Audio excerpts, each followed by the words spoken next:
This is Monkey World in Dorset.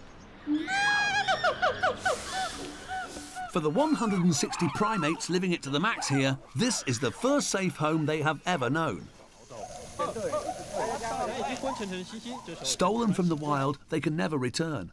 All were forced to live alien lives. But for these guys, at last rescue came. Under the care of Jim and Alison Cronin, founders of Monkey World, their deep physical and emotional wounds can heal. And here, they can learn to live again.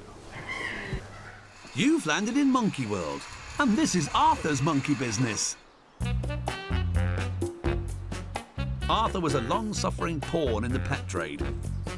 After 35 years alone, he meets Sinbad and the Capuchin beauty Terry.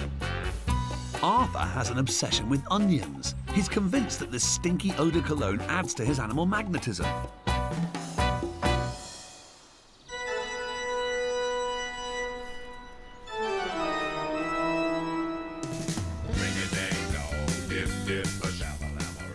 Not the most handsome creature on God's earth, Arthur has the sort of beauty that could turn milk sour. But Arthur has a lot to say, and being a feisty geriatric, he's going to say it. At 40 years old, Arthur is one monkey that's lived life on the edge, and there's a special place in Jim's heart for the oldest swinger at Monkey World. Oh, yeah. Get the top off. I know, your favorite. Whoa. He's a really lovely boy. I mean, everything's wrong with him. You know, his teeth are going this way. He was so malnourished that, in fact, the teeth started to grow crooked. And then they just continue along that path. So, I mean, he's bald. He's got some spots on his skin that look a little scary. His fingernails overgrown. I mean, in the Capuchin world, you know, he's about as ugly as it gets, you know? But then, Arthur's start in life was far from pretty. In a neglected corner of the Somerset countryside, masked from the outside world, the gaunt figure of a monkey cowered and was near death. Jim and Alison were called in after a local RSPCA inspector discovered this frail creature in a garden.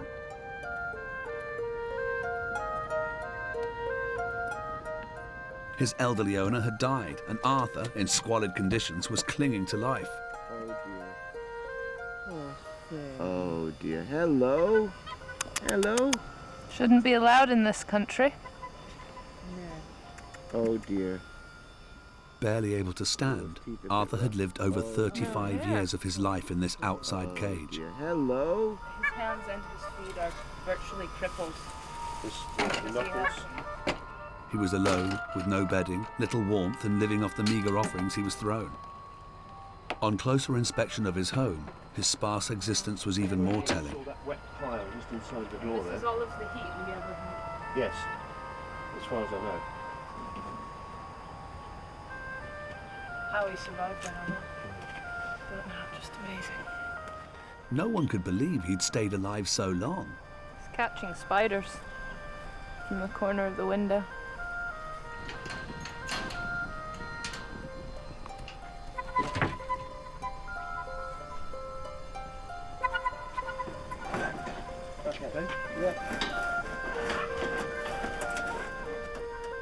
Arthur was terrified, but they hoped he would trust them enough to get in the box. He's looking. The straw looks nice. He's checking it out. Got him? Yeah, he's in. He's fine. Rescued. But would Arthur pull through? What sort of relationship does the man have?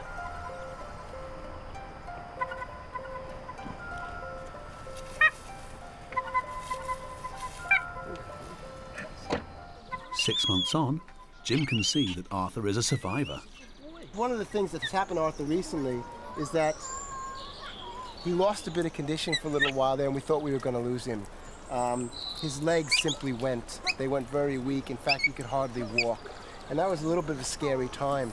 But we waited him out. One of the reasons we waited him out is that no matter how bad he felt, you know, he'd kill you for a locust. So we hung in there for him. And I think what happened is that he had a mild stroke. I mean, he's a real testament to survival. The idea now is to make him as happy as possible, spoil him as much as you like, and he'll do fine. He'll just do great.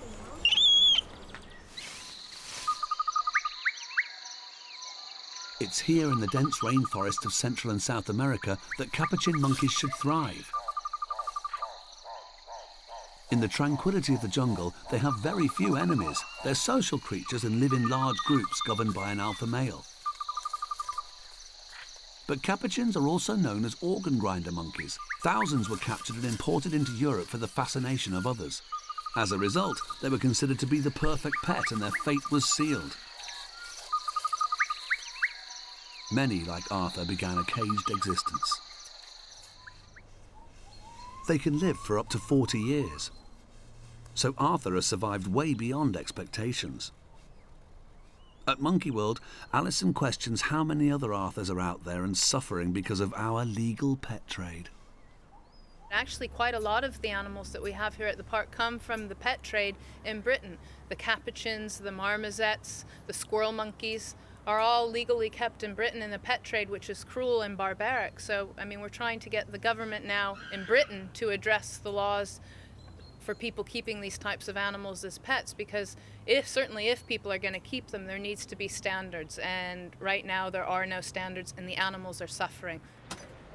Within just a few weeks of Arthur's rescue, the RSPCA called Jim and Alison again to assist in the rehoming of yet another capuchin, this time in a Manchester pet shop. Jim Cronin, Director Monkey World. This is my wife, Alison.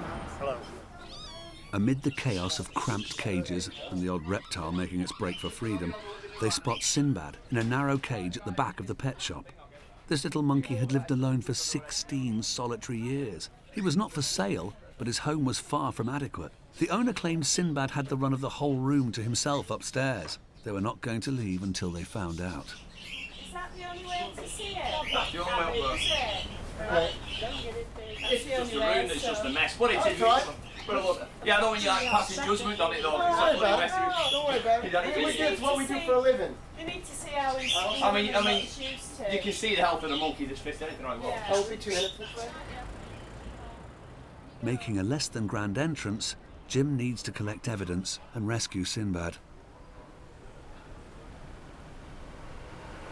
This is where Sinbad lived for the past 16 years anyway, maybe longer actually. The chap says he's owned the shop for 30 years, and as you can see, it's just appalling. There's a hole in the roof, so he didn't actually have any protection from the elements at all, and there's no floor space, is there? And he's made no secret of the fact that Sinbad, living in that disgusting place down there, actually had a playroom upstairs through a hole in the ceiling. Made no secret about it, did he? He was clear to you, which is why you decided you wanted to have a look. He was quite proud of it. Yeah. He has a whole room upstairs to himself. And this is it. And no one looked. No one gave a damn one way or the other. Phenomenal. This environment was all he'd ever known, until now. Are you able to handle him? Not anymore. No. If they know anything about monkeys, they'll tell you that. For 7-year-old, they turn nasty dog. Can you give him a little drink? Yeah, no problem. Does it taste alright? Drink the whole lot. To cause him the least amount of distress, Sinbad must be sedated. All of it, yeah. Yeah.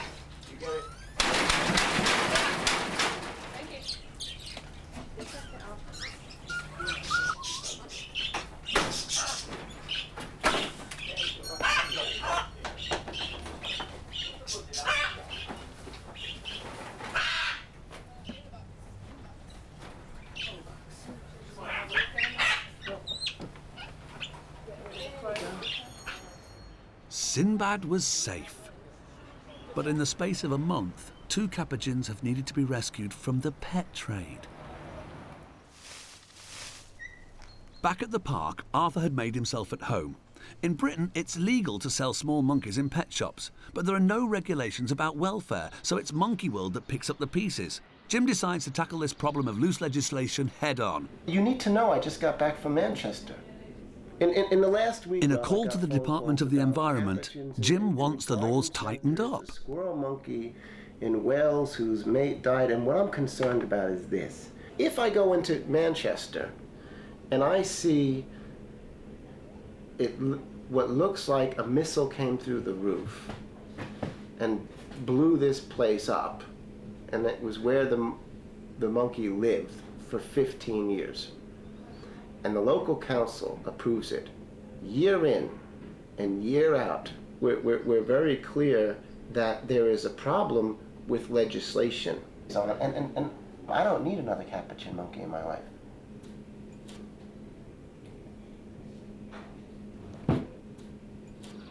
From one head-to-head to another. Over at the Capuchin Kingdom, Sinbad is about to venture into Arthur's castle. Excellent. Oh, Sinbad. Excellent job. For the first time in years, Arthur is no longer alone. Arthur. But this moth-eaten old monkey might have something to say about his furry new friend.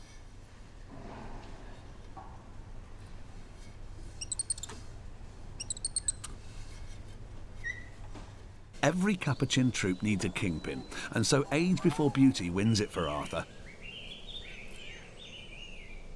If overall physique had it, Sinbad would be one mighty monkey, but Arthur is a fighter, and if he survives scraping an existence for 3 decades, he's not going to let this fluffball call the shots now.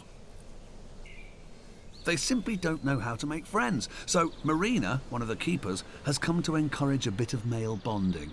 Hello, Arthur. I like the Capuchins because they've got some of the strongest characters in the park. Like Arthur is a cantankerous old determined male, and Sinbad who's just a sweetheart really, he's really lovely. Marina has brought along the ultimate Capuchin cologne, hoping these boys will spread it all over. We found that they just love onions. We had a boy who came to work with us last year, and he'd done field research in Costa Rica, looking at male bonding in Capuchins. And they found that every now and again all the boys would get together, find this fennel-like plant, and all basically just cover themselves in it, roll around and have loads of fun. So we thought we'd try and see if this would happen with onions, and it did.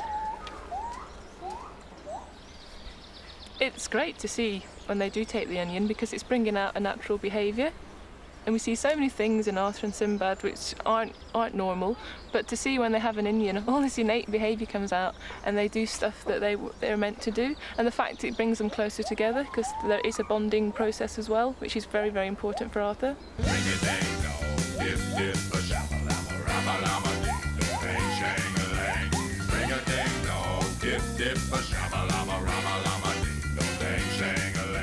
While Arthur and Sinbad rev it up and stink themselves out, news of yet another pet in need of rescue comes in to Alison. Yeah, and she's 14 years old? About that, yeah. Yeah. Yeah, about that, yeah. And where did you guys get her from? From the pet shop. Oh, right. You can never really predict what's going to happen, but we always get a certain number of just random phone calls from almost anywhere in the world. You can never predict where. Some of the most horrific treatment of exotic animals, and primates in particular, that we've seen has been in Britain. I've just got one in today that is one of those that we might actually be able to do something about. There's a chap that lives in London. He's got, as he puts it, a 14-year-old lady Capuchin monkey, and her name's Terry.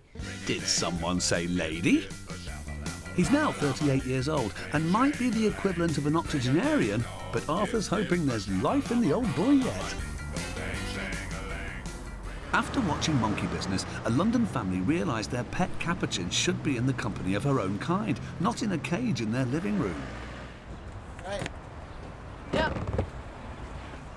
So where's the monkey? Terry. Her name's Terry. That's me. Look at you. Well. Terry was bought from a pet shop and has spent the past 16 years in this cage, never going outside. It's evident from the outset that misinformation was given. Well, we bought it as a male. All right, okay. But it turned out to be a female. Huh. Okay, and she's never been outside? Oh, no. No? No, she's moving out. I'm gonna catch her. And she'll yell a little Oh, bit. she'll scream. Okay. No, she's Just gonna so bloody you know, murder. but she'll be all right. I'm gonna be highly unpopular. I hope she don't like you. I'm sure she's gonna hate my guts.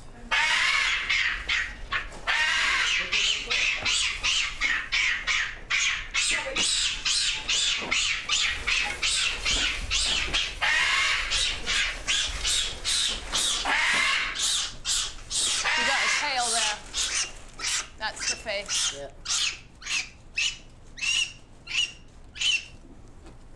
One monkey in a box. Terry. It's an anxious time for Doreen, who clearly loves her pet. I miss you, Tel. Oh, sweetheart. Okay. But just how many more primates live in captivity in Britain, veiled behind the net curtain of everyday lives? And that's the problem with the pet trade, is that, you They know, don't know. people go to pet shops and buy these animals and nobody ever tells you what the animals actually need or require. And she's a nice lady. Clearly, they were both really nice people. As the keepers clock off, they just can't wait to get their first glimpse of Terry. Hi, sweet. Hello? Yeah. All right, let's get her Let's go. down. She doesn't like men. Complex. Why meant to look like that? Yeah. She doesn't like men, apparently. So what's she gonna make of a real man? Up until now, this has been Sinbad's and Arthur's exclusive bachelor pad. But Arthur, the old swinger, seems desperate to get in and meet his new maiden. But she likes ladies in particular. So near and yet so far. Arthur can't wait for the formal introductions to be made.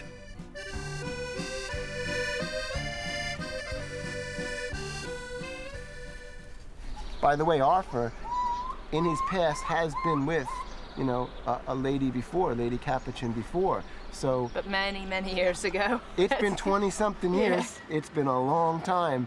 But he knows what this is about. And tempered by a bit of age, this whole thing might work a bit. Incredible self-restraint. Very good. Very impressed. Good old boy. Very impressed. Terry might not know it, but she's about to meet Mr. Handsome. Here he goes, good wife. And, Arthur's just letting everybody know this is his woman. Even though his woman's not so sure about that. Arthur might be a bit long in the tooth, but he needs to show that looks are not everything. Oh, look. Here we go.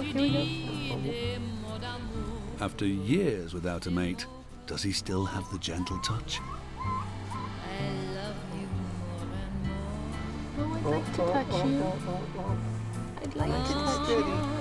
And then he looks away. inch up a little bit more. Oh, it's all too much for old Arthur. Oh, so excited. nice. Look at his hands shaking. He's so excited.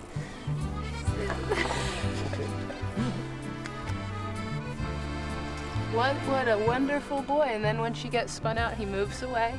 Nice. But she let him get close. You see that? Let him get pretty close. This is just spectacular. for her. Behaviorally, Arthur's just, you see him go up and he just sort of, I'd like to just lightly touch you, and it's working, because when she says no, he says okay and walks away, and then she thinks, oh, that was all right, and she's actually starting to follow him now. So life begins for Terry, and so it would seem for Arthur. Here at Capuchin Heaven, life is sweet. Terry can soak up the sunshine for the first time ever and can hang out with the two macho monkeys in her life. But this afternoon, Keeper Marina is a little concerned about Arthur. He seems weak and disorientated. Arthur, hello. In Capuchin years, Arthur is well past his sell-by date. He's now an old man. Up until now, Arthur has been top monkey, but today he's not his usual feisty self. His frailty will come as a blow to Jim and Alison, who've been called away on yet another mercy mission.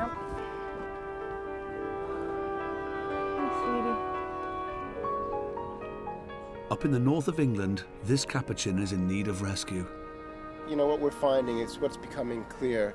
What we started to think was there was only a few. It's clear there's a really growing, lucrative, wildlife pet trade in this country. But there's nothing stopping it, and it's getting worse, and we're starting to get real concerned. We're seeing it in Britain, conditions as bad as we've seen anywhere. But on their return to Monkey World, Alison discovers there's cause for concern. Arthur has taken a turn for the worst. Yeah, and he looks red round the eyes to me. Although you can't see, he just looks a bit more. His face looks a bit more flushed. It looks like he's got a headache. It looks like he's, confused. Yeah. Confused, maybe. He's a very, very old man. I mean, really, maximum life expectancy would be 40, maybe 41. So Arthur's really running on borrowed time. Each winter, every winter that he's been here, we notice a little bit of deterioration in Arthur's condition, and it's come to the point where we're starting to get quite seriously concerned whether or not he'll actually make it through the winter. Arthur wasn't the best-looking capuchin in the world, but then he'd spent over 35 years of his life living in a sparse cage exposed to the elements. At last rescue came, and despite all his problems, Arthur had a lot of character. What took us all, and what sort of made us all go that extra mile for Arthur, was his spirit. I mean, he was such a strong-willed character and such a fighter that when we did get him here to the park and paired him up with Sinbad, they became the closest of friends. Arthur, at 40 years old, is one of the oldest living rescued capuchin monkeys. Everybody loves Arthur. And when we have people who come to the park and they read where he's come from and what conditions he lived in for most of his life, I mean, it's just tragic. It brings a lump to your throat immediately. And then you look at him and he's got no hair and his teeth point out this way, but he's got a strong attitude. It just breaks your heart. And, we've worked really hard to try and give him a good quality of life for the last few years, and everybody will be gutted. Arthur suffered another stroke and had to be put to sleep. But the last 4 years had been the best of his life.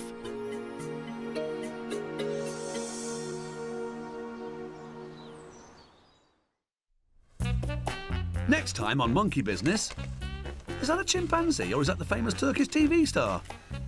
Life in the fast lane? Or is it? When Charlie meets Jim, it's love at first sight. Not so when he meets and greets Sally, the nursery's leading lady. So, will it be happy ever after for Charlie?